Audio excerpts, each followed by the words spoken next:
Le comité des Charles de Gaulle et Podcut présente. Alors pour faire du vin, il faut du raisin. Et pour avoir du raisin, il faut de la vigne. J'aime faire du vin parce que c'est un nectar sublime et qui est simplement incapable de mentir. Vous avez le vin petit et la cuite mesquine. Dans le fond, vous méritez pas de boire. Tu te demandes pourquoi il picole l'espagnol? Tire-bouchon, le podcast qui parle de pinard. Bonjour à tous et bienvenue chez Tire-bouchon. Maxime, Tire-bouchon, c'est le podcast qui parle de quoi? Qui parle de pinard, Julien. Mais dis donc, mais comment fais-tu? Mais il faudra vraiment que tu me donnes ton secret. Comment fais-tu pour être au top à chaque numéro, à chaque épisode? Alors là, tu peux pas le voir puisqu'on est à distance, mais là, j'ai un post-it sur l'écran, autour de l'écran. Ah, ouais. Tu as des pompes? J'ai des pompes dans ma gomme. Bon, ben oui, vous l'aurez compris, confinement oblige, on n'est pas en face-to-face, donc on est via distance par micro interposé. Donc voilà, on s'excuse par avance si la qualité elle est pas tip-top, mais bon, voilà, on fait de notre mieux et puis voilà, on est au rendez-vous quoi qu'il arrive. Tout à fait. Tout à fait, Julien. Comment tu prends cette situation, mon cher Max? Est-ce que tu es philosophe? Est-ce que tu es paniqué? Est-ce que ça m'emmerde? Ça m'emmerde profondément. On l'a déjà évoqué, mais le premier confinement, ça avait quelque chose de nouveau. Ouais. C'était pas excitant non plus, mais c'était une situation qu'on n'avait jamais vécue. On savait pas comment ça pouvait marcher, quels pouvaient être les dysfonctionnements, qu'est-ce que ça engendrait sur ta vie perso. Voilà, on l'a vécu tant bien que mal, surtout mal, mais bon, on l'a vécu. Le deuxième, là, l'annonce du deuxième, ça me casse profondément les couilles pour parler poliment. Mais disons, tu parles un petit peu trop cru, hein. N'oublie pas que parfois il y a des enfants dans les voitures qui nous écoutent. C'est vrai. Ça m'enquiquine quand même pas mal. Voilà, ça c'est un joli mot. Ça m'enquiquine quand même pas mal, je sais pas, surtout que il est allégé ce confinement-là, donc on n'a pas l'impression que c'est un vrai. C'est pas un vrai lockdown, c'est genre on va bosser quand même parce que l'économie elle est supérieure au virus, mais par contre les loisirs non, les loisirs c'est fini. Hein.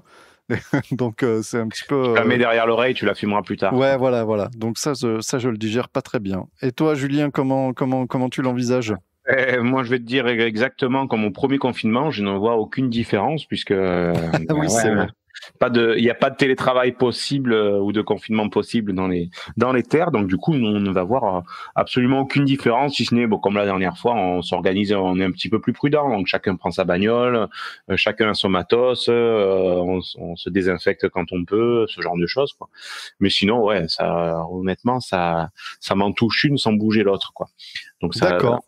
Ouais, honnêtement, je sais que je suis assez privilégié comme beaucoup de personnes qui travaillent à l'extérieur comme moi dans les terres parce que tout le monde, quand je parle avec des collègues, des amis qui sont dans les bureaux, qui sont là avec leur masque 8 heures par jour, ils en peuvent plus, c'est assez compliqué pour eux. Je compatis parce que c'est vrai que de mon côté, j'ai aucune contrainte, quoi. La vie est exactement la même, quoi. Donc okay. Je compatis à tous ceux qui ont le masque, je compatis à tous ceux qui voient leur business, leur entreprise voler en fumée parce que c'est ça. Je suis plus embêté pour ces gens-là que pour les personnes qui se plaignent parce que le masque c'est un peu pénible. Oui, ça va, quoi. On n'a pas non plus des bombes qui nous tombent sur la tête, donc il faut malgré tout relativiser les choses. Alors j'ai quand même un rayon de soleil dans tout ça là. J'ai reçu une bonne nouvelle jeudi. Ouais. C'est que mon camion de pizza où je vais régulièrement reste ouvert lui pendant le confinement. C'est top, j'ai envie de te dire, tout va bien. Donc tant que le camion de pizza reste ouvert, moi je suis ravi. Hein. Tout va bien. C'est bon, on peut affronter tout ça sans souci, sereinement. Tant que j'ai une petite pizza par semaine, c'est bon, je peux envisager toutes les crises du monde. La petite Jean-Fille avec le vin rosé qui arrache bien, c'est impeccable. C'est fini ça. Ça c'était dans les Alpes, ça, la Jean-Fille. Et oui, ça c'est notre Madeleine de Proust. Mais bon, on va pas raconter notre vie, ça n'intéresse pas les gens, je suppose. Bon, Julien, alors du coup, t'as fait tes vendanges mécaniques cette année, t'as vu les tracteurs partir avec les bennes et les raisins comme ça. J'ai cru comprendre que t'avais eu un petit pincement au cœur en voyant tes charmants raisins s'éloigner de ta terre comme ça. Et maintenant, du coup, qu'est-ce qui se passe ? Qu'est-ce qui se passe dans ma vie? Non, un petit pincement au cœur. Non, au contraire, c'était l'excitation totale de voir les raisins partir. Je dis ça y est, on va dire le résultat du travail de l'année. Mais ça y est, c'est fini, ça ne me concerne plus puisque j'ai suivi le tracteur. Il n'y en avait qu'un, on n'était pas non plus. Donc j'ai suivi le tracteur. On est arrivé à la cave, on a béné. Donc voilà, donc j'avais partagé la vidéo. Je la repartagerai, je sais plus. Et en fait, donc ouais, une fois que tu vois le raisin qui arrive à la cave, à la réception, tout est béné dans le conquet et tout, tu dis waouh, tu dis putain, ça c'est à moi quoi. Et par contre, c'est frustrant parce que mon boulot s'arrête là. C'est-à-dire que tu dis bon ben voilà, mais c'est le job du viticulteur. C'est-à-dire pendant un an, il se débrouille pour faire pousser du raisin, pour réussir à faire pousser du raisin, parce que c'est pas dit, hein, comme je t'ai dit, tout au long de l'année, tu peux avoir ou des intempéries, ou des maladies, enfin plein de choses qui font, ou des sangliers qui viennent te manger. Donc voilà, l'idée, enfin en gros le challenge du viticulteur, c'est ça, c'est de réussir à faire pousser du raisin, et du bon raisin tant qu'à faire, et ensuite de le mener à la cave. Et après, ton job s'arrête là. Donc c'est vrai que pour moi, c'est un peu frustrant parce que j'aimerais aller un peu au-delà, voir un peu qu'est-ce qui se passe après, quoi. Donc sur la vinification, pour ce raisin-là, il est parti dans quelle cuve, cette cuve, qu'est-ce que vous y faites, etc., et la commercialisation, etc. Donc c'est vrai que tout ça, ça me concerne plus puisque c'est voilà, en tant que apporteur en cave coopérative, c'est la cave coopérative qui son job commence à ce niveau-là. Et puis c'est encore plus frustrant parce que je vais être payé en fait, c'est-à-dire les raisins que j'ai amenés. Donc ça c'est juste par rapport on va dire au règlement intérieur de la cave à Estézard. Je serai payé normalement dans 3 ans. Donc d'accord. Je te dis ouais, donc ils te font un bon fond de roulement quoi. Heureusement que pour le moment c'est une toute petite vigne et heureusement que pour le moment c'est une activité secondaire. En gros j'ai relu le règlement, il te débloque on va dire le solde lorsque 95% de ton raisin a été commercialisé. Donc ça te laisse le temps tu vois, t'as le temps de vinif, etc., etc. Mais bon, ça je connaissais les règles au départ, donc c'est pas, je le prends pas mal, bien au contraire. Mais voilà, ça rajoute une petite frustration par rapport à ça. D'accord. Donc, mais c'est pas grave, au contraire, faut commencer comme ça et puis dans 3 ans ça ira. Oui, mais il faut le savoir quoi. Quand tu lances ton activité, tu sais que pendant 3 ans t'as pas de rentrée d'argent quoi. Voilà. Alors là c'est pour cette cave coopérative en particulier. Oui, c'est pas tout le temps comme ça. Dans d'autres caves ça se passe pas du tout comme ça. Donc voilà. Mais j'ai pas chômé pour autant puisque comme tu le sais donc la dernière fois on avait parlé de la création de cette société donc le domaine de Montravel. Et puis en tant qu'ancien communicant, je ne peux m'empêcher de faire le logo, de créer les supports de communication, etc. Alors que il n'y a pas besoin, on est d'accord, quoi. Puisque je vais rien commercialiser ni rien. Mais non, mais c'est plus fort que moi. J'ai créé la page Facebook, comme ça je partage un petit peu mon actualité. Lorsqu'on fait des casse-dalles avec une bonne bouteille de pinard, avec les merguez au milieu des vignes, tout ça, je peux pas m'empêcher de le partager et tout. Et en fait, je me suis mis comme défi, et là j'en appelle à toi et à tous nos auditeurs, à tous nos potes, je me suis mis comme défi d'avoir plus de likes sur ma page que de likes sur la page de la cave coopérative. Et alors vas-y, donne-nous des chiffres, c'est chaud quand même. Alors non les chiffres, en gros, et j'en suis pas loin, donc c'est là où je me dis, je vais peut-être y arriver et je vais pouvoir crâner en marchant devant la cave un jour. C'est que la cave coopérative d'Estézard, donc les vignerons d'Estézard, ils ont environ 280 likes. Sur Facebook. Sur Facebook, pardon, ouais. Okay, donc, ce qui est absolument très négligeable, quoi. Mais bon, en même temps, c'est pas leur métier. Ils sont là pour faire du très bon vin et commercialiser. Et donc, moi, pour le moment, donc la page donc de Montravel, j'ai dépassé les 200. Je dois être à 215. D'accord. Donc, juste en invitant des personnes. Donc, je pense que peut-être des personnes qui nous écoutent ont déjà liké la page. Mais j'ai envie, si tu es d'accord, de lancer un petit Montravel Challenge pour mon site. Où, en gros, je vais partager. Crevard, quoi. Non, c'est pas un crevard. C'est voilà. Là, pour voir vraiment ce que je fais au quotidien dans les vignes, je partagerai sur cette page-là. Et puis voilà. Donc, vous, nos potes qui nous écoutez, si vous voulez m'aider vraiment à avoir plus de likes que la cave coopérative dont je dépends, et donc je suis le tout petit poussé, voilà, je partagerai sur la page Tire-Bouchon le petit bouton où il faut mettre un petit like, et puis voilà, ça serait, je pense que sans trop de difficulté, on devrait arriver à relever le défi. Bon, ok. Et puis on mettra le lien de cette page dans le petit descriptif de l'épisode en dessous, là. Yes, Donc, absolument. Et alors j'en profite. Yes, pardon, excuse-moi. C'est vrai que vu qu'on n'est pas en face à face, on ne sait pas quand on se coupe la parole. Donc, on se marche un peu dessus. Si vous voyez qu'on se marche un peu dessus, c'est l'enregistrement à distance qui veut ça. J'en profite qu'on est sur Facebook pour te lire quelques commentaires, des super commentaires qu'on a eu sur notre page Facebook. Ouais. Ah ouais. Alors okay. Le premier nous vient de Dijon, donc c'est Eliane qui nous écrit: Bonjour messieurs, caviste à Dijon, je découvre votre émission. Épisode 1 et 2, écoutez religieusement entre le café, la douche et la route pour aller au boulot. Donc ça, franchement, déjà, ça nous fait très plaisir. C'est vraiment top, et c'est vraiment top. Il l'écrit en lettres majuscules, point d'exclamation et compagnie. Okay. C'est drôle, pédagogique. On sent que les sujets sont travaillés. Bref, ce petit message de soutien et d'amitié pour vous encourager à poursuivre. Si un jour vous passez dans le coin, venez faire un petit saut chez nous, au cave Carrière, on partagera un canon avec vous avec plaisir. Donc, signé Eliane. Voilà. Écoute Eliane, nous on t'a répondu, c'était super sympa en tout cas. Ton message nous fait très plaisir. Et puis avec Max on a discuté, on va peut-être essayer de s'organiser, une petite virée, un petit week-end à Dijon, et on essaiera de voir si Eliane est dispo pour qu'on se fasse, pourquoi pas une petite mini formation au vin de Bourgogne qu'on connaît pas encore assez bien. Alors, du coup, on en avait parlé, mais c'était avant le confinement. Donc là, ça sera probablement ça attendra un peu. Début 2021 si on se fait ça. Mais ça, on peut très bien s'envisager un petit week-end en pays de Bourgogne pour aller visiter quelques caves. En Bourgogne, comme ils disent là-bas. En Bourgogne, voilà. et puis aller voir des vignes un petit peu, et puis voilà quoi, s'enrichir un petit peu de tout ça. Absolument. Un deuxième message de Thomas qui nous dit: Salut les gars, juste pour vous dire que je m'éclate à écouter vos podcasts. Je suis de Montpellier, donc on n'est pas loin d'Avignon et la vallée du Rhône en général. Ce serait cool que vous alliez à la découverte des vignobles appellation du Languedoc pour parler de vos voisins un peu, continuer de nous régaler. Écoute, il n'y a pas de souci, Thomas. On en a parlé quand même déjà pas mal du Languedoc.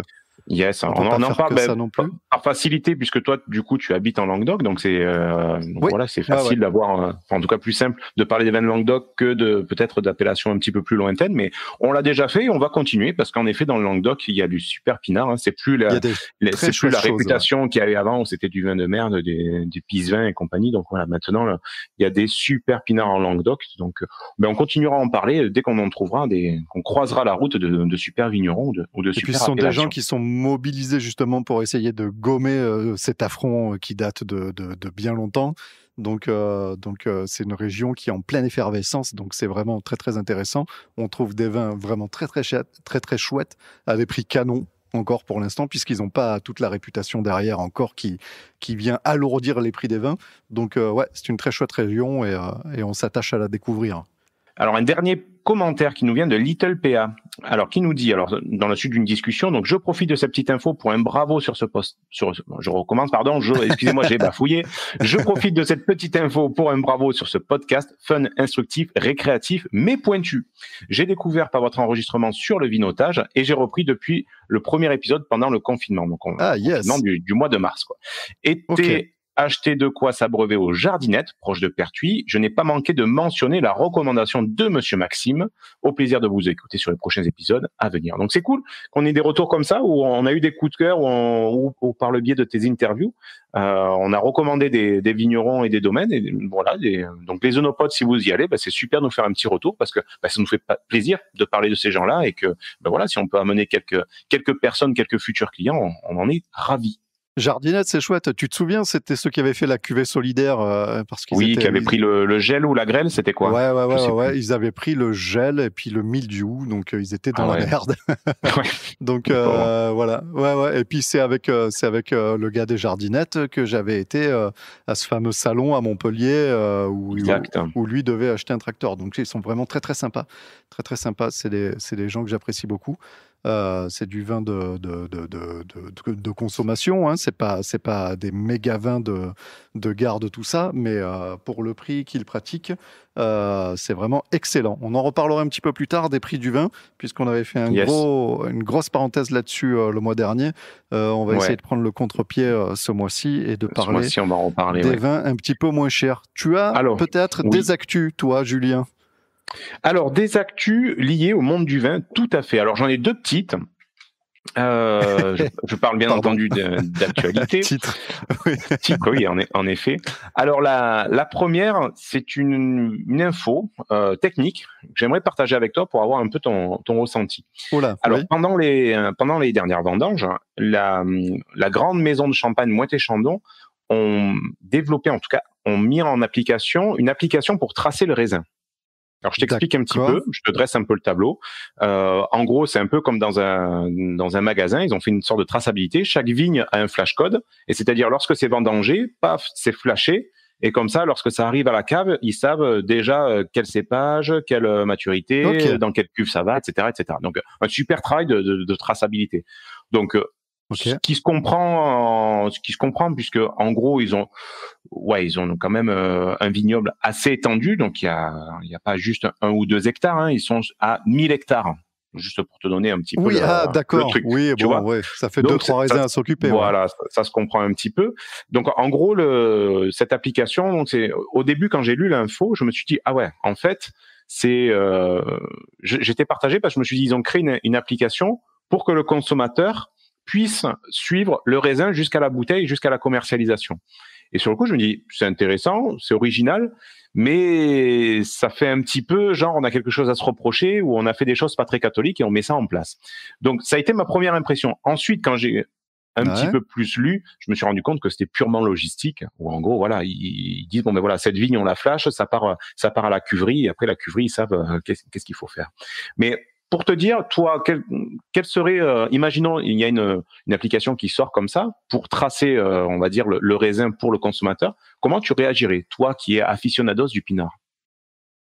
Moi, je vois pas bien ce que ça pourrait apporter au consommateur, en fait.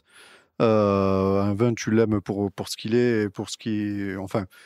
En consommateur lambda, je veux dire, je vois pas ce que ça peut apporter. Après, quand c'est vraiment sur un domaine que tu connais vraiment très très bien, tu peux peut-être arriver à affiner si tu as des vinifications par parcelle et te dire que ah putain, ouais, cette parcelle, elle est pas mal, j'aime bien le vin qu'ils font de cette parcelle, mais c'est à peu près déjà ce qui est proposé quand ils font différentes cuvées, les vignerons. Oui, plus ou moins, ouais. Voilà, donc tu sais que tu préfères cette cuvée-là parce que c'est cette parcelle-là qui est mieux exposée ou qui est mieux drainée ou qui est mieux arrosée ou qu'est-ce. Mais alors là, tout de suite, il y a sûrement un détail que j'ai pas vu, mais je vois pas bien ce que ça peut apporter aux consommateurs, quoi. Absolument rien. Je pense que c'est juste, tu vois, des effets d'annonce, quoi. Donc là, même cette information qui a été publiée sur France Bleu, donc en Champagne. Donc je me suis dit, même ça, c'est en gros, tu as une agence de com, une agence numérique qui a dû développer cette application. Ils ont réussi à la vendre. Peut-être même pas vendue, ils ont peut-être dû même la donner à Moët-et-Chandon pour que ça fasse un peu un effet. Une vitrine, quoi. Une vitrine, quoi.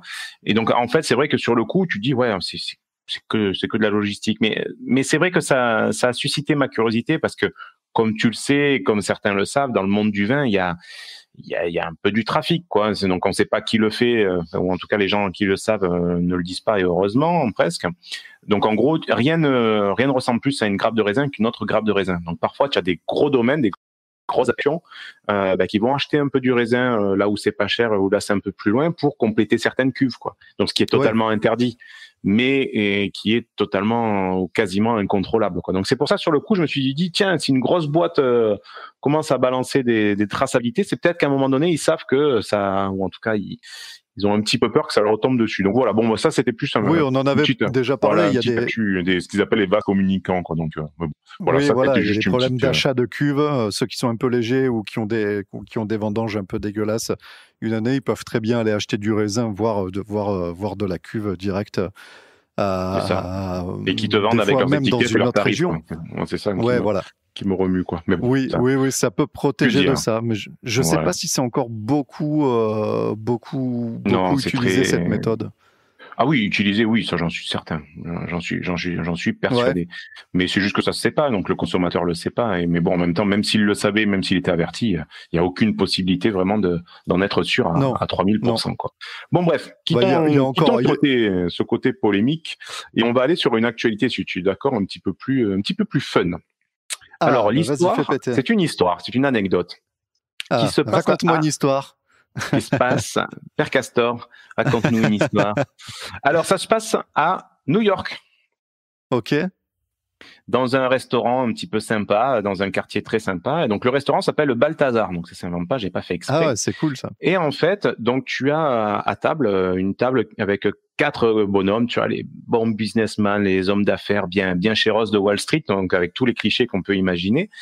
Et donc ils se sont dit tiens, on va se commander une petite bouteille, donc un château Mouton Rothschild de 1989 pour la modique somme de 2000 €. Ok. Donc, tu vois, on en revient un petit peu à notre épisode précédent où on parlait de à la valeur du vin, au prix du vin. Donc ça m'a fait, enfin voilà, bref. Et ce qui se passe, c'est qu'au même moment, à la table d'à côté, ou en tout cas une table pas très loin, un couple de jeunes, là, très sympa, commande un pinot noir à 18 $ la bouteille. Donc là, tu dis bon, on n'est pas dans les mêmes CSP, les catégories socio-professionnelles. Ouais. Et donc les serveurs, comme tout bon serveur de bar à vin, carafe le vin, donc carafe le Mouton Rothschild d'un côté, le Pinot Noir de l'autre. Sauf que ils ont carafé ça dans des carafes identiques.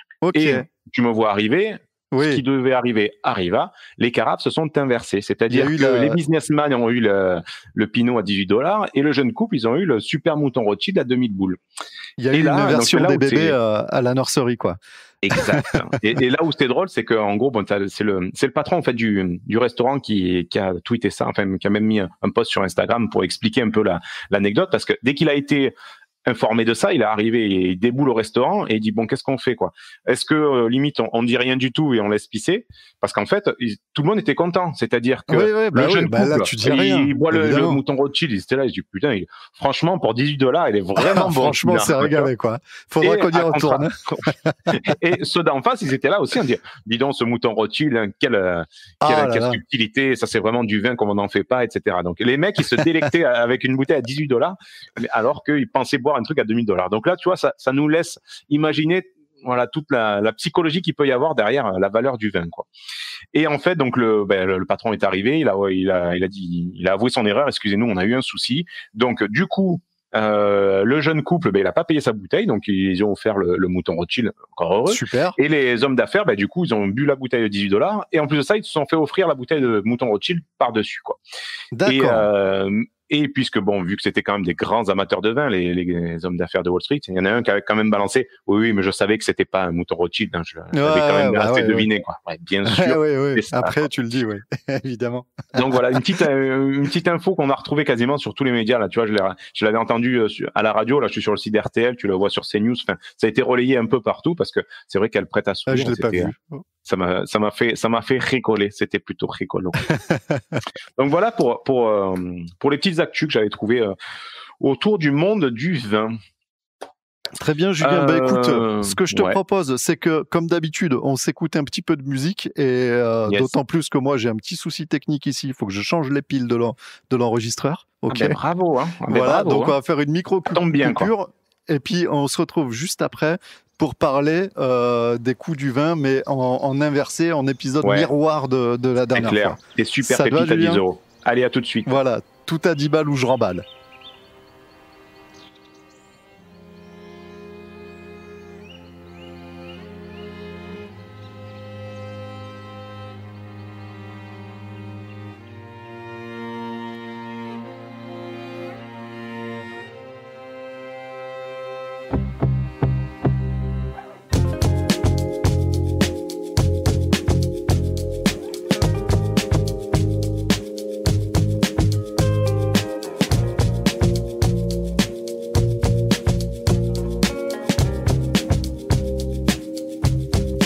Every time I walk on by, stroll along your street,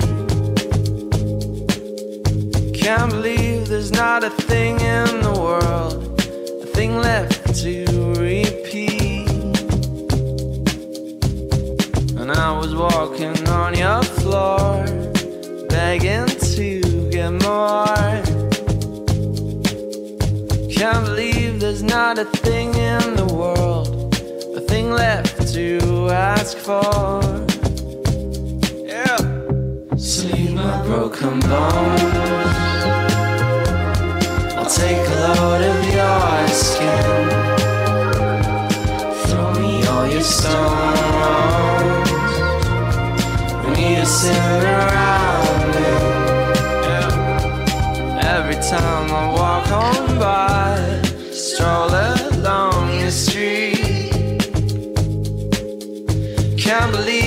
not a thing in the world, a thing left to repeat. So leave my broken bones, I'll take a load of your skin,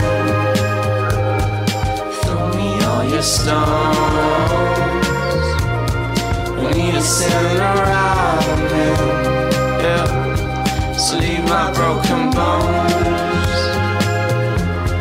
I'll take a load of your skin, throw me all your stones. We need a send around me, yeah. Don't you know what to say? Every time you think about it, talk around it again. Don't you know where to stay? Every time you think about it, talk around it again.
Bon Max, en plein confinement oblige, il va falloir que tu remplisses ta cave, puisqu'il me semble que tu l'avais vidé la fois d'avant.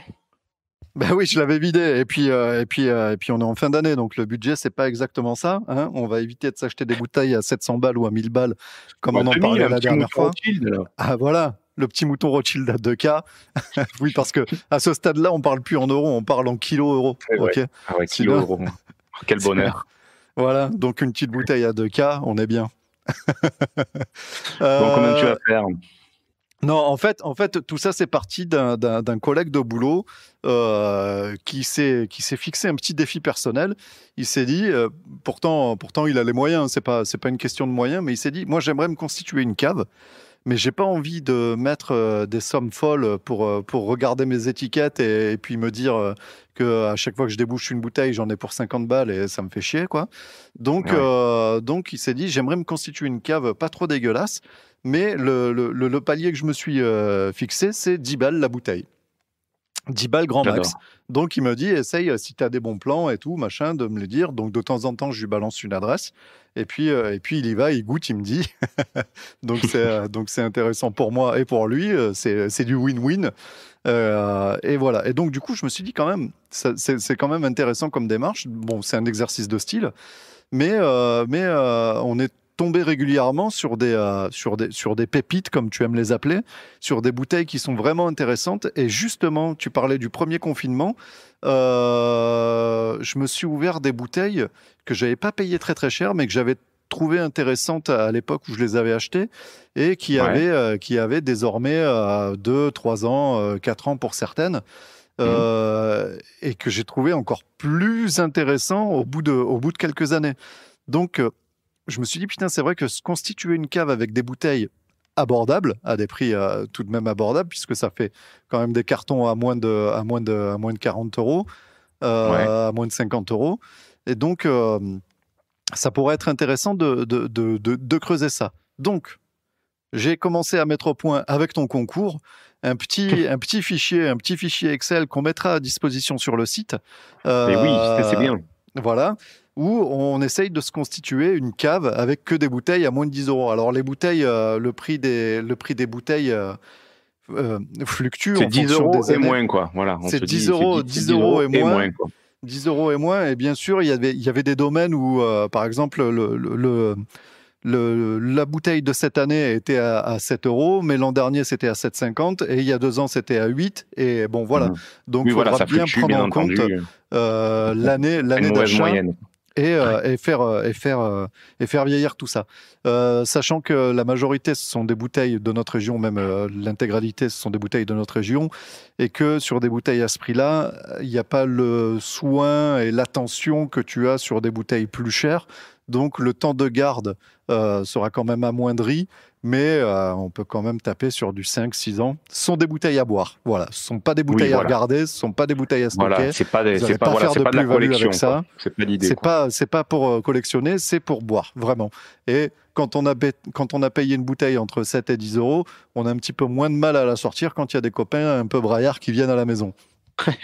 Donc, on s'est constitué un petit top 10 là, voilà. On va faire comme les youtubeurs qui n'ont pas d'imagination. on va se faire un petit top 10. On va pouvoir faire des publications putaclic, ça sera sympa, quoi. Oui, voilà, le top 10. Le top 10. Exactement. Et on le fera d'ailleurs. Oui, voilà, on va faire des trucs un peu putaclic là, c'est parfait en ces temps de confinement. On rappelle que les caves sont ouvertes. Il y a un paquet de publications de gens, de caves qu'on suit, qui restent ouvertes. Alors, pour aller acheter du vin, tout ce qui est dégustation et tout, bien sûr, ils ne peuvent pas les faire puisque ça implique de retirer son masque et d'avoir une proximité qui n'est pas compatible avec la distanciation sociale. Mais si vous voulez aller acheter du vin en cave, c'est ouvert et donc vous pouvez y aller, vous grugez ça, vous mettez ça en même temps que les achats des pâtes ou du papier cul. Voilà, c'est jamais très loin. C'est jamais très loin de toute façon. Donc il faut vraiment le faire. Je fais bien de le. Attends, je reprends le début de ta phrase puisque de temps en temps il y a un sifflement et en fait ça coupe totalement ton micro. Je sais pas, c'est bizarre. Si tu peux reprendre à la fin de la phrase. C'était quoi la fin de ta phrase du coup? Putain, c'est chiant. Qu'on pouvait y aller entre le papier cul et le fromage, voilà. Yes. Ouais, c'est qu'il faut vraiment pas hésiter à y aller. Voilà, c'est même pas un effort à faire puisque généralement, si vous allez voir un caviste, c'est généralement pas très loin des magasins ou en tout cas de la route pour aller à votre supermarché. Et les vignerons, si vous pouvez aller faire un petit peu d'exercice autour des caves, ça peut être pas mal. Donc on vous dit pas de gruger les consignes sanitaires, bien entendu, mais voilà, si vous pouvez joindre l'utile à l'agréable, allez-y, allez voir les cavistes, les vignerons, les domaines, les caves. Enfin voilà, quoi, il faut y aller, quoi. C'est comme toutes les filières, il faut supporter, en tout cas aider au maximum. Et puis voilà, on est bien placé pour vous le dire. Je reviens sur ce que tu disais, Martin, sur justement cette cave à 10 euros. C'est quelque chose, quand tu m'en as parlé, j'ai adhéré tout de suite. Et puis sans forcément l'avoir formalisé, c'est un peu ce que je faisais. Enfin voilà, j'ai toujours eu. Alors là, moi, c'est plus peut-être mon côté paradin, mais où j'ai du mal à mettre plus de 10 euros dans une bouteille de vin, même si derrière, je sais que la bouteille est super super bonne. Et donc c'est vrai que lorsque tu m'as dit que ton pote faisait ça, j'ai trouvé que c'était un super défi parce que c'était pas juste pour dire voilà, j'ai pas envie de dépenser, c'est pour se dire oui, on va rechercher la pépite, c'est-à-dire le vin qui est peut-être pas encore assez connu, donc du coup c'est pour ça que le tarif n'est pas super haut, mais qu'il vaut vraiment le détour. Donc ouais, et je pense que c'est bien qu'on se donne ce petit défi tous les deux et que bien entendu on en fasse partager et profiter donc tous nos potes, tous nos auditeurs. C'est ça. Et puis c'est intéressant, du coup ça oblige à un peu fouiller pour justement aller trouver ce petit domaine qui débute mais qui travaille bien, qui n'a pas encore toute la reconnaissance qu'il aura fatalement un jour, quoi. Mais du coup c'est très intéressant. Alors Julien, je vais commencer ce top 10. Mais je t'en prie. ça me fait un peu mal. Ça me fait un peu mal à chaque fois que oui, voilà. J'imagine le petit jingle et tout. Non, on ne le fera pas. Pas de petit jingle. Alors, je vais commencer ce mini-top à tout seigneur, tout honneur. Je vais te parler de la coopérative de Sommières, puisque moi, je suis un habitant de Sommières. Et la coopérative de Sommières, donc les vignerons du Sommièrois, a quand même une petite réputation dans la région, qui n'est absolument pas dégueulasse. Voilà. Et ils ont toute une gamme de vins assez intéressante, dont la cuvée Laura, qui est à 7,80 la bouteille et qui est franchement super intéressante. Moi, j'en ai toujours à la maison puisque c'est le vin parfait à l'improviste quand tu as des amis qui débarquent ou quoi, qui connaissent pas. Ben, ça leur fait découvrir un petit peu les vins du coin et aussi tout ce qui est apéro de boulot et tout machin. J'amène ça. Ça fait bien plaisir. Il est assez bon et c'est chouette. Et c'est chouette. Donc les vignerons du Sommièrois, la cuvée Laura, qui est disponible un petit peu dans tout l'ouest du Gard. Vous en trouvez un petit peu partout, même dans le début de l'Hérault. Mais ils peuvent livrer. Ils peuvent vous les envoyer. Voilà, donc sur le tableau qu'on va mettre à disposition, il y a bien évidemment tous les liens, toutes les adresses, les numéros de téléphone, des petits commentaires pour, si jamais ça vous intéresse, si vous voulez aller un petit peu plus loin avec ces vins-là. Julien, je te passe la main pour ton premier vin à moins de 10 balles. Pour mon premier vin, c'est pas une grande surprise. Je vais te parler du domaine d'Andaison. Donc le domaine d'Andaison, de la cave des vignerons d'Estésargues. Donc c'est la cuvée emblématique de cette cave. On est sur un Côtes-du-Rhône village, puisque l'appellation, donc c'est Signargues, c'est le Côte du Rhône village, c'est l'appellation géographique. On est Côte-du-Rhône village et donc l'appellation s'appelle Signargues. On retrouve en fait dans la hiérarchie un peu des Côtes-du-Rhône et Côte-du-Rhône village. Tu sais, on parlait donc tu as les Côtes-du-Rhône village, après tu as les crus, etc., etc. Donc voilà, c'est le type d'appellation en fait géographique.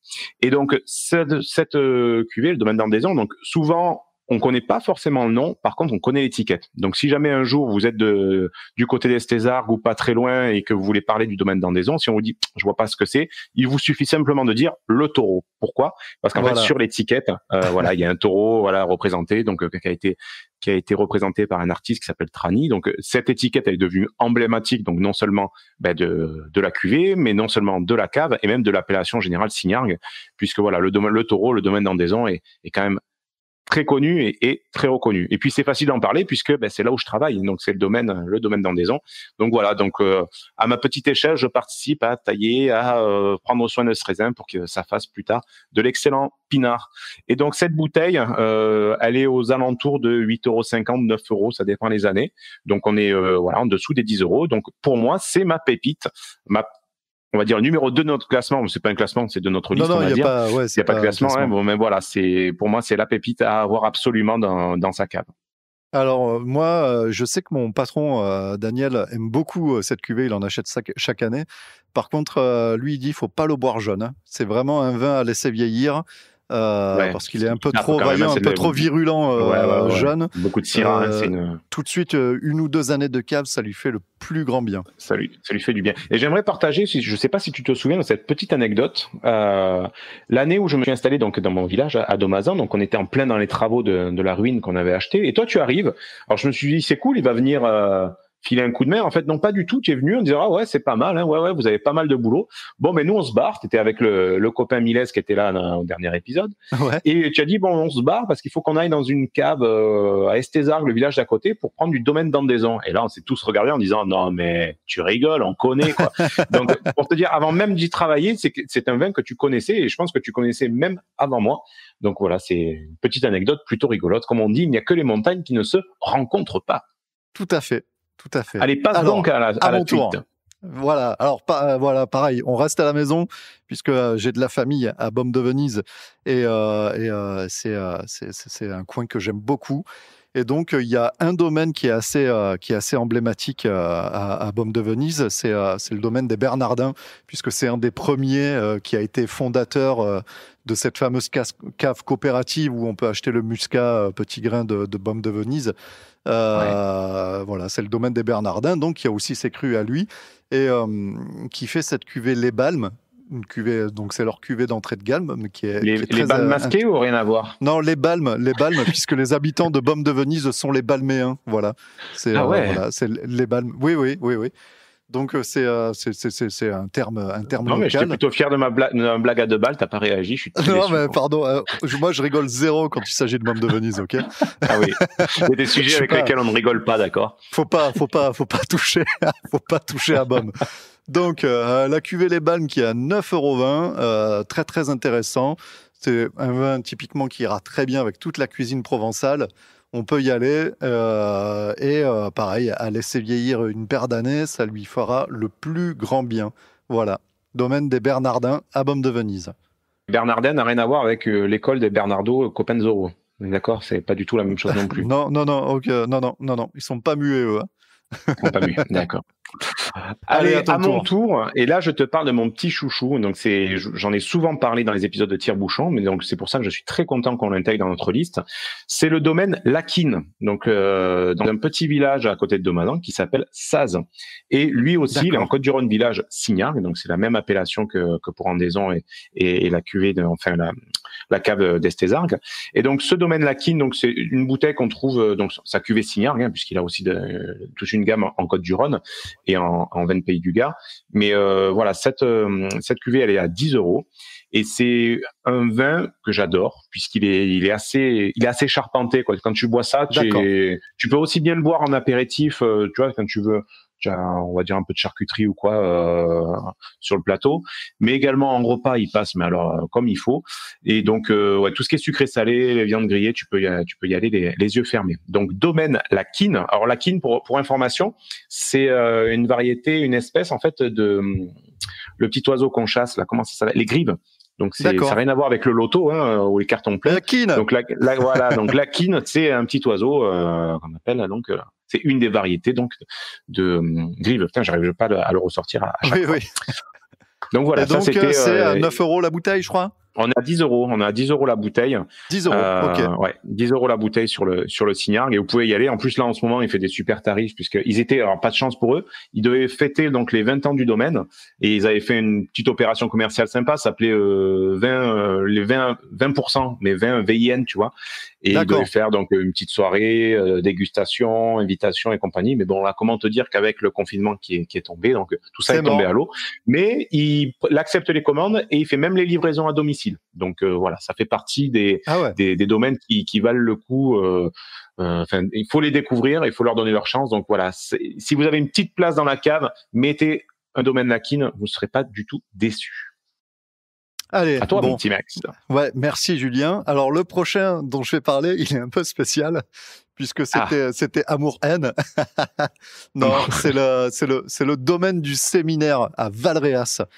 L'enclave des papes. L'enclave des papes, bien sûr. Et c'est un copain. C'est carrément un copain. C'est un ami d'enfance à David dont vous avez déjà entendu la voix dans plusieurs épisodes dans notre podcast. C'est Hervé Puisin, le gars qui est au domaine. Et en fait, pour l'anecdote, comme c'est un copain, c'était le premier qu'on devait aller interviewer quand on a démarré le podcast. Et c'est le premier qui nous a planté. Enfin, il nous a pas planté, mais c'était dans une période difficile pour lui où il enchaînait les salons et tout machin, et plus le travail à la vigne, plus le travail à la cave. Il pouvait pas. Clairement, il pouvait pas. Dès qu'il avait quelques heures de libre le week-end pour rien foutre, il en profitait pour rien foutre. Voilà, il voulait pas s'en rajouter. C'était pas la saison. Non, c'est clair. Et donc domaine du séminaire à Valréas. C'est la cuvée domaine du séminaire. Elle est à 9,05 € là. J'ai regardé hier sur son site et il a eu un 91 sur le guide Parker. C'est quand même. C'est quand même pas rien. Et je me souviens même en avoir parlé quand j'avais été à Rasto. Au domaine des Escaravailles et Monsieur Ferrand m'en avait dit le plus grand bien justement du domaine du séminaire. Super. Il connaissait très bien. Il connaissait très bien Hervé. Il se croisait dans plusieurs salons et voilà, il a dit putain ça c'est un gars qui va exploser. Donc on parlait de pépites tout à l'heure. Je pense qu'il y a pépites. Pourtant Valréas c'est pas un domaine qui est ultra. C'est pas une région qui est ultra reconnue pour ses grands vins. Néanmoins, il y a des vignes de partout, il y a des belles choses qui s'y font. Donc, domaine du Séminaire à Valréas, go, allez-y. À toi, Julien, je te rends la main. Allez, je reste toujours très local et je te Tu restes à la maison. Je reste à la maison, et là encore plus, puisque je te parle d'un domaine qui est à Domazan, donc dans mon village. Okay. Un domaine très connu pour ses vins bio. Donc, c'est le château des Coccinelles. Donc là, c'est la cuvée du château des Coccinelles en Côtes-du-Rhône. Donc, on est aux alentours de 9 €. Donc, on est en dessous, bien entendu, de notre palier psychologique. Et voilà, c'est un vin qui est bien commercialisé, qui est bien connu. On en trouve un peu partout en France, mine de rien. Et je crois même que ton beau-frère Richard, dans sa région un petit peu éloignée, il a ça à la cantine. Oui, chez MBDA à Bourges, ils ont ça à la cantine, ouais. Ils l'achètent parce que c'est le plus fort. Ah, c'est ça. C'est une région où il faut boire pour oublier, c'est ça? Ouais, c'est ça. Il y a Corbeau, il vole à l'envers pour pas avoir la misère. Bon, on plaisante, hein, si vous êtes de cette région, bien entendu, vous savez bien qu'on plaisante. Non, mais c'est super joli. Ne nous envoyez pas des corbeaux crevés par la poste, quoi. Non, c'est clair. Surtout que moi, j'y suis 2-3 fois par an là-haut, là, pour aller les voir et puis pour aller remplir ma cave aussi des Sancerre et compagnie. Là, c'est une très très chouette région vitivinicole. C'est le Centre-Loire, c'est super joli. J'ai une anecdote aussi à propos du château des Coccinelles. Figure-toi que plus jeune, quand je faisais mes études à Nîmes, quand je passais mon BTS à Dioda, là, j'étais en alternance, donc je rentrais une semaine sur 2 et mon beau-père était un grand amateur de vin aussi. Et pour la fête des pères, je m'étais dit, tiens, je vais lui acheter un carton de vin. Et j'avais demandé un petit peu à Nîmes, aux collègues de classe et tout, machin, et aux profs, qu'est-ce qu'il y avait sur la route pour rentrer chez moi, au plus simple, pour pouvoir acheter un carton de vin. Et on m'avait conseillé plusieurs fois donc le château des Coccinelles, qui en plus était bio, qui était en plus en bio à l'époque où c'était pas cool d'être bio. C'était vraiment before it was cool. Et donc du coup voilà, j'avais ramené ce carton de vin à Michel, à mon beau-père, pour la fête des pères, et il l'avait foutu à la cave, on en avait bu, on s'était régalé à l'époque déjà. Ah ouais. Comme quoi, tu vois. Hein. Comme quoi. Hein. Bon, mais très bien, très, très jolie anecdote, mon petit Max. Voilà. C'est à moi, putain, je viens de parler d'un vin, mais c'est encore à moi de parler. Alors, un grand classique de Rasteau, domaine du Grand Nicolet. Domaine du Grand Nicolet, sur la route de Violès à Rasteau, pareil, vous pouvez pas le rater. Ils font des très très chouettes vins. Alors la gamme est assez étendue, il y a des vins qui sont beaucoup plus chers. Pour l'anecdote aussi, pareil, là-bas, j'avais été faire une dégustation et ils avaient sur le comptoir la publication des sondages de sol avec les différents types de couches de sol dont sont composés le terroir. Et c'est la première fois que j'ai entendu parler de ces marnes bleues. Et marnes bleues sont très recherchées dans le Bordelais, quoi, puisque c'est un des sols qui enrichit particulièrement les vins. C'est très recherché. Donc là-bas, au Grand Nicolet, ils ont des marnes bleues sur lesquelles ils font pousser des très vieilles vignes. Donc le vieille vigne qui pousse sur marne bleue, celui-là, il est quand même un petit peu plus cher. Il faut compter dans les 12-13 € la bouteille. Néanmoins, ils ont des vins qui sont très intéressants. Voilà, le domaine du Grand Nicolet, la bouteille de base qui est à 7,60 est vraiment très, très intéressante à garder, à mettre en cave, à faire un petit peu évoluer pour que ça devienne quelque chose de vraiment très sympathique à boire. Voilà, domaine du Grand Nicolet à Rasteau. Puis Rasteau, voilà, ça reste quand même un village incontournable en Côtes-du-Rhône, quoi. Tout à fait. Faut pas hésiter à y aller. On part du côté de Tavel, d'un domaine que l'on connaît, où on était allés tous les deux interviewer dans un épisode. C'est le domaine Mabi. Et donc, nous allons parler de la cuvée Variation. Donc, alors, Mabi, on l'avait rencontré pour un épisode. Oui, c'est exactement ce que je viens de dire, mon petit Max. Tu n'écoutes pas ce que j'étais en train de boire un coup, en fait. Ah, voilà, c'est donc pour ça, oui. Désolé. Et tu es sûr que tu n'as pas le Covid, parce que si tu as plus le... Non, c'est pas le... Non, j'ai du goût.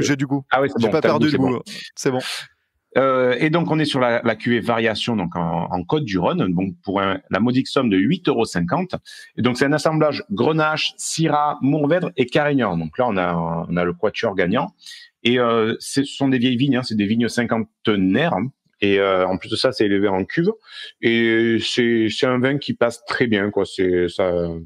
Il en faut aussi dans la cave. Hein. Alors, je tiens à préciser parce qu'on a l'impression de faire un peu la pub des domaines.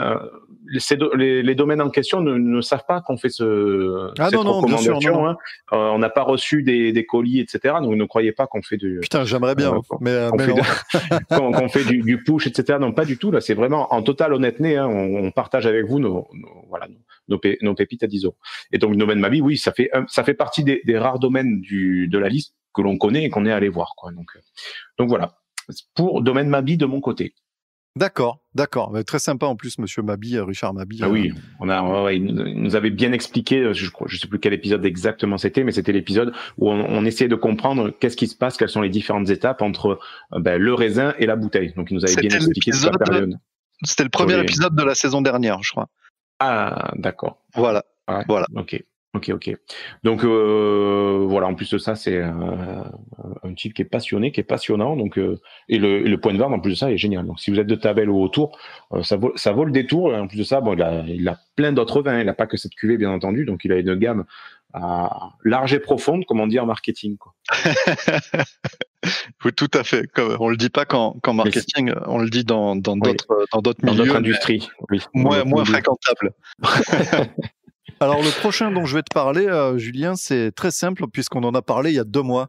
On avait parlé donc des coteaux du Salagou, de ce superbe endroit du lac du Salagou avec cette terre rouge chargée de fer et cette eau cristalline, terre de contraste. C'est le Mas des Chimères. Mas des Chimères. Donc la dernière fois on en avait parlé pour son pur Carignan qui est très charpenté, très très costaud, mais qu'il convient de déguster en mangeant parce que c'est quand même un petit peu trop puissant comme vin, qui est à 9,50 lui aussi. Il aurait mérité d'être dans la liste, hein. Mais là, pour aujourd'hui, je vais vous parler de la cuvée qui s'appelle l'Œillade et qui est un pur cinsault et qui est beaucoup plus agréable, il n'est pas beaucoup plus agréable, mais il est beaucoup plus léger. Et c'est, à mon sens, un vin parfait pour s'accouder au comptoir avec quelques collègues et refaire le monde. Une cuvée qui est beaucoup plus légère, beaucoup plus fruitée aussi, moins charpentée, moins agressive. Et ça fera le boulot parfaitement. Donc, il est à 9,50 la bouteille. Et Mas des Chimères, c'est à Octon, donc un village au bord du lac du Salagou. Dans le 34. Dans l'Hérault. Dans le 34, exactement, monsieur. Oui. Alors, moi, je vais terminer et je suis content avec un super domaine. Tu clôtures, ouais. Je clôture avec un domaine que j'ai découvert. Alors, je sais pas si tu te souviens, la dernière fois que l'on s'est vu, qu'on a enregistré, le lendemain, j'étais parti faire l'animation micro, le speaker pour la fête de l'oignon doux de Vers-Pont-du-Gard. Oui, la fameuse. Voilà, fameuse. Et à travers donc à la fête, donc les différents stands, il y avait un stand d'un domaine, c'est le domaine Tardieu-Ferrand. Donc ils sont juste à côté de Vers-Pont-du-Gard, hein, c'est le village d'à côté qui s'appelle Argilier. Et en fait, donc ils avaient 4 bouteilles, donc ils avaient un 100% Carignan, 100% Syrah, etc., etc. Et donc entre midi et 2, c'était un peu la pause. Je dis tiens, je vais en profiter pour goûter ça. Je goûte donc leur pinard. Je dis waouh, c'est juste trop bon. Et en fait, c'est un couple, donc ils sont tous les deux œnologues à l'origine. Et en fait, là, ils ont repris les terres familiales. Je sais plus si c'est de la dame ou du monsieur. Et donc, ils ont une façon de faire, en tout cas une façon de voir les choses sur leur pinard qui est super. Donc je pense que j'en reparlerai plus longuement de ce domaine parce que il est vraiment, il mérite vraiment d'être connu. Et je te parle donc juste de leur cuvée donc qui s'appelle Les Garrigues. Donc c'est un 100% Syrah et qui est juste exceptionnel. Donc pas plus tard que hier, en faisant le gueuleton à la terre, on se l'est ouvert et tout le monde se dit mais ce vin est juste formidable. Et l'appellation c'est un EJP Coteaux du Pont-du-Gard. Donc on n'est pas sur une grosse appellation, bien au contraire. Et c'est pour ça, pour moi, c'est une double pépite parce que c'est une appellation qui est pas connue, c'est un domaine qui est pas connu. Et le prix, on est 10 € tout rond.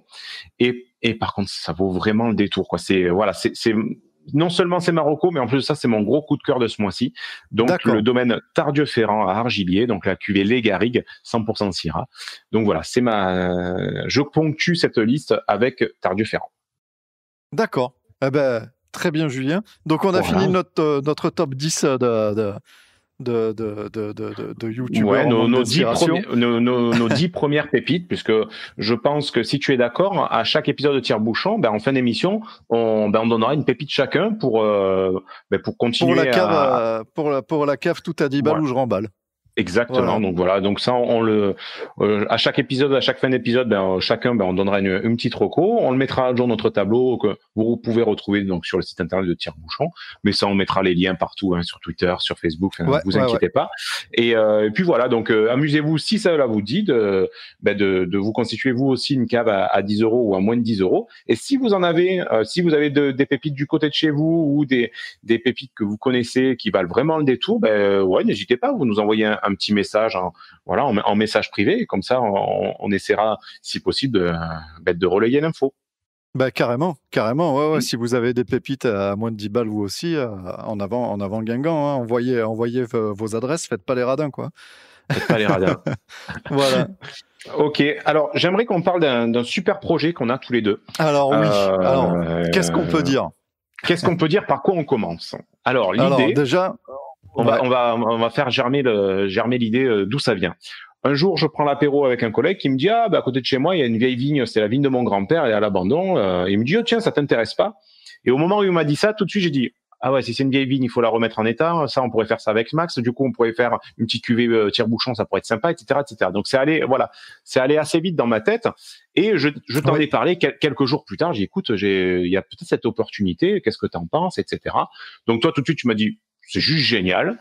Donc voilà le projet brut de décoffrage aujourd'hui tel qu'il est. Donc on vous en parle, on partage ça avec vous.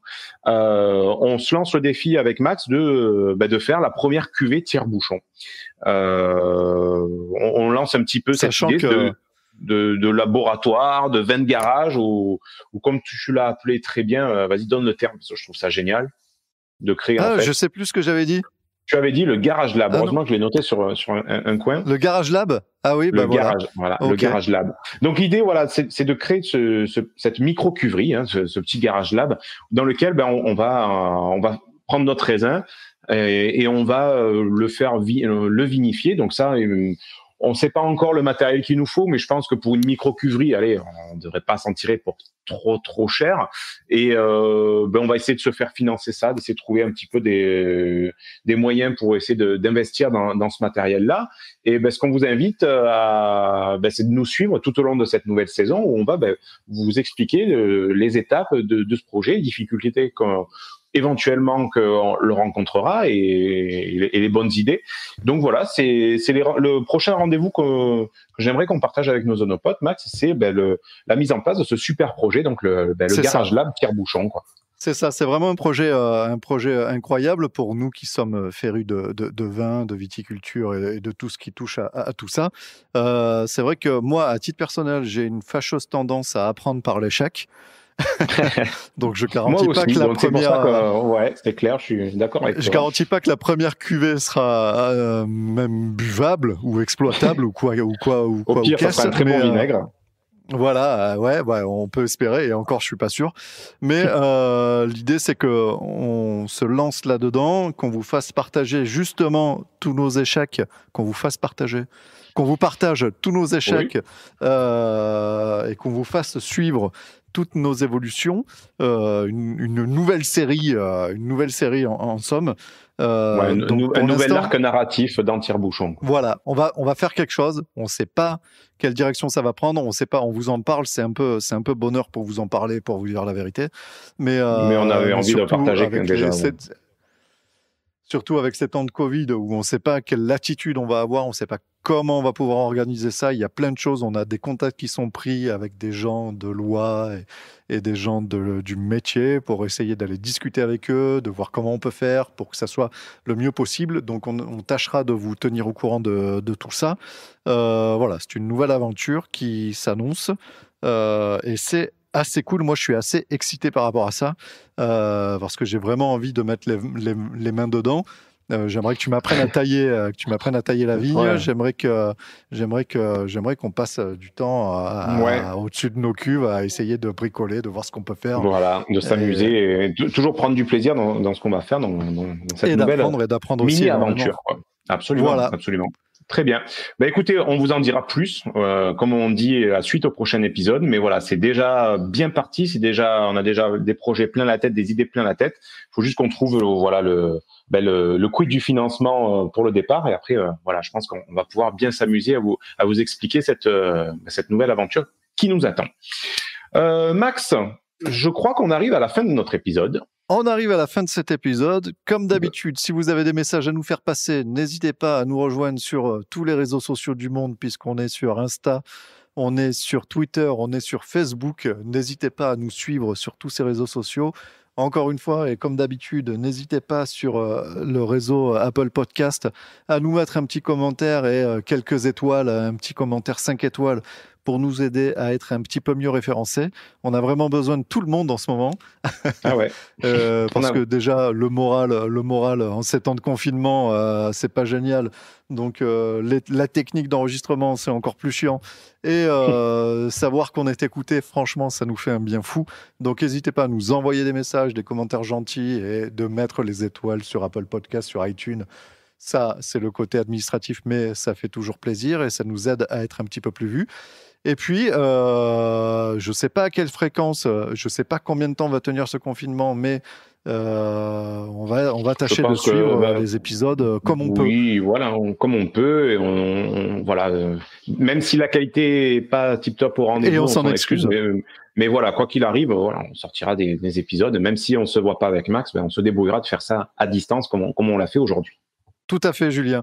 D'accord. Il me reste qu'à te souhaiter un bon appétit, puisqu'il est 12h30. On peut enregistrer que en journée, parce que sinon on n'a pas assez de réseau le soir. Ouais, pas assez de bande passante, c'est un peu la galère.